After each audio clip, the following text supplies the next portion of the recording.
Hey there YouTube.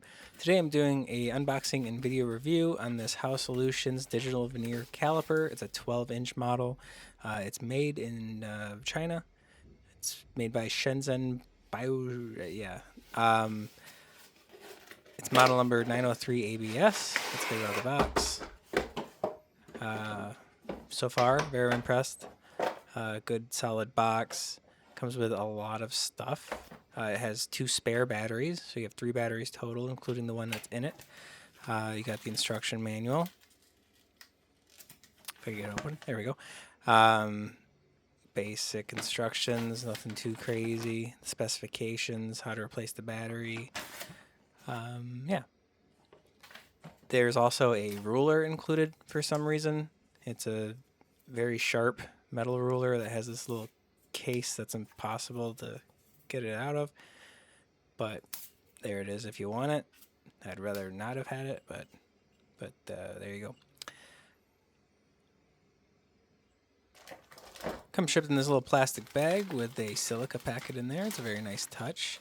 I only paid $30 for this, so this is pretty hefty feeling. I'm just going to slide it all the way to the end and back a few times to see if the numbers track. Of course, there's the probe. A little bit off. Let's go ahead and reset it and do it a few more times.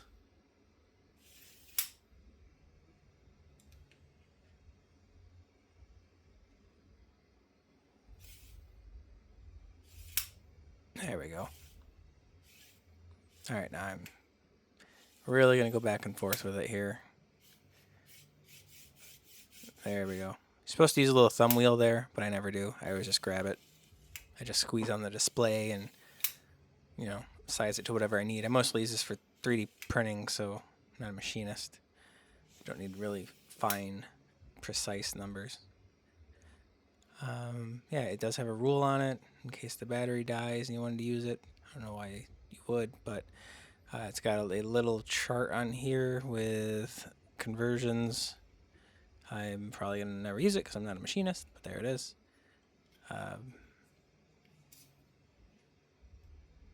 It's got the little lock on it, so once you got your measurement dialed in there, you just tighten it and then it holds it.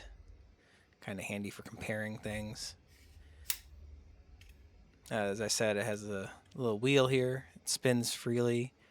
You're actually supposed to push your thumb against it to move it. I don't, but there it is. Nice bearing. No real issues.